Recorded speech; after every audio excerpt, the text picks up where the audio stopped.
marka haddii dhinac kale aan u laabano intaad macnaha nooleyd oo soomaalida la nooleyd ama dibadaha noqoto ama dalkii Soomaaliya ma noo sheegi kartaa yani hal qiso oo cajiib ah oo macnaha adiga ugu dhacday adigoo مثلا dad Soomaali ku dhex jira Soomaalidina ayna ogeyn in af Soomaaliga taqaano oo adigina markaas aad ka yaabisay oo kugu dhacdo aad xasuusto ma jirtaa waan xasuusanayo marar badan marka Soomaalidu markaan arko meel adduunka kasta haddaan joogo waxaan dadkaas waxaan u tegi karaa waxaan la hadli karaa dadka way iga yaabaan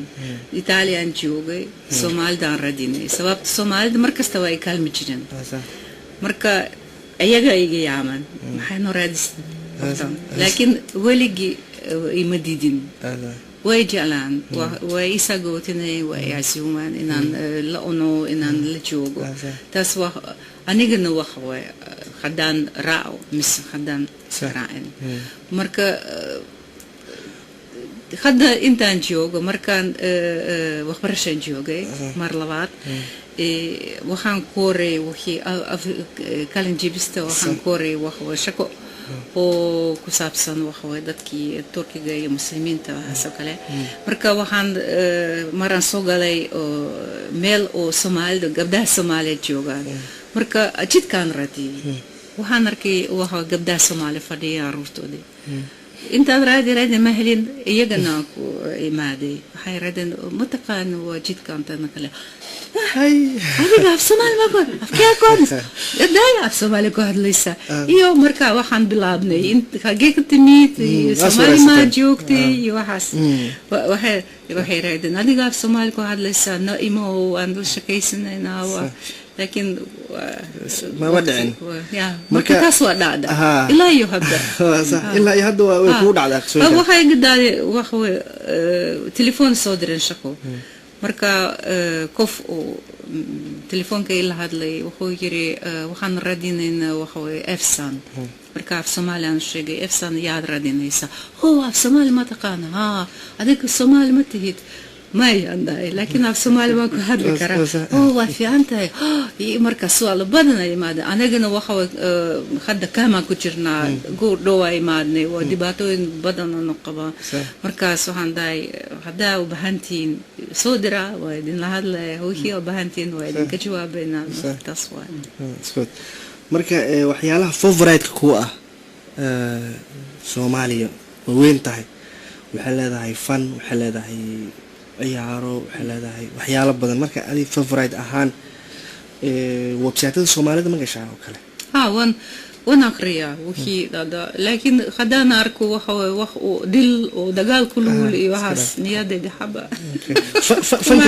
fanka ka war asaga fanka waan jeclay hees Soomaali waan jeclay waxa way ayarta Soomaali waan jeclay hidaha iyo dhaqanka اوكي فنانينتا markii la dhaho fanaaniinta waxa way tiyaatarka Soomaali waxa way tiyaatarka markuu buu ahaa waa tagi jirnay laakiin inta badan ma fahmin waa dhageysataa laakiin waa dhageysataa صح riwaayadaha kale riwaayadaha waa fahmaysaa waa fahmaysaa okay هذا معنى وبحنا sababta waxa way afka aad u marmar aad u dib badan yahay aad marka mustaqbal ahaan maadaama qof Soomaali ah tahay wadankiina oo yani xaaladiisa ay sidaas ay tahay maxaa isdhaxdaa مثلا Soomaaliya goormay ku laabanaysaa niyadda ma soo gashay dadka Soomaalida oo soo shaqeystaan marka sheekaystaan oo kale oo Soomaaliya la isku soo qaado wali ma xasuusan tahay mase waa iska ilowday ما يعني ما يلعب كرو وانجي على إن أنا حسستو مركز إن دتك لا هال والصومال دو كله يج خد وهيكو هاد لنا في نيدرلاند أنت بعدين أنا جنا خدت في نيدرلاند كو هاد لنا وهو أريم وخدام ودن وهو وكسبسن ودن كان لكن خديك هاد لنا في الصومال وإلا يعني قاف كان كو هاد لنا في نيدرلاند مسافر الصومالي صح كيا كوادلين انت بدأ الصومالي لكن انا قلت ما قرنا بس باي لابه واقفت ايغم waxay jecel yihiin Soomaaliga iyo Netherlands kana kula kee aad u jecel yihiin waxa jirta dadkii ku inta kooreen iyagana waxa way beroep beleen wax barteen marka erayo speciaal barteen erayadan af Soomaali marka karkood ma tarjumi kartid marka waa fududeynaysa waxa way af Nederland ay ku hadlaan waliba waxa way hadii ay u baahan yihiin waa la xiriiraan ministerie iyo waxa way meel kala duwan oo markaas iyaga af Nederland ay ku hadlaan degdoodi iyagana si fiican way ku hadli karaan inta badan dhalinyarada kuma hadlaan way bilaabeen af Nederland taas waa fahmi karaa marka qofkii sida adoo kala ajnabi ah oo raba inuu barto af Soomaali maxaa kula tali lahayd hadda waqtigan la joogo sida ay jirto dad ajnabi ah hadii la fiiriyo dadka ruushaniga hadda ma aqaan xiriir fiican dadka ruushaniga ma qabo laakiin waagi waan ogeyn iyo intaan waxa way saaxiibayaashii iyo waxa way naagaha oo ruush ah oo niman Soomaali ah qayb jireen waxa way saas ma badnaayeen dadka oo af Soomaaliga ku hadli jireen waxaan ku sheegay laba saddex qof oo kale intaan qof konton qof oo nagood oo ويران معنا يا ويران Soomaali joogan kuwa Soomaalida qayb jireen waqtiga waxa way anagna laba saddex qof ku hadli jireen aniga shaqo ahaan sababta waxa way taas qasab waana jecel صح marka maxaa kula tali lahayd qof ka raba af Soomaali inuu barto oo ajnabi ah muxuu focus ka saaraya muxuu xoog saaraya aniga hadda ima maalin karo waxa way adiga afkaaga waxa dalashadaada kuma hadli kartid laakiin waxa way wadankaaga fiican inaad afka barat kuwa hadii jirta hadii adigana awood aad leedahay inaad barato waa fiican tahay haddaan fiiri aruurtaydi ayagana ma diidin laakiin awood ma heli karin aniga ma baari karo waa qasab waay aniga gurigaan ku hadlayna af ruush aniga keligay oo familigayga af Soomaali ku hadlay dadkaan la hadlay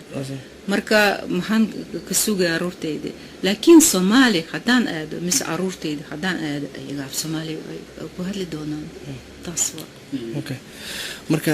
ugu dambeyn yani dadka Soomaalida dhibkaas yani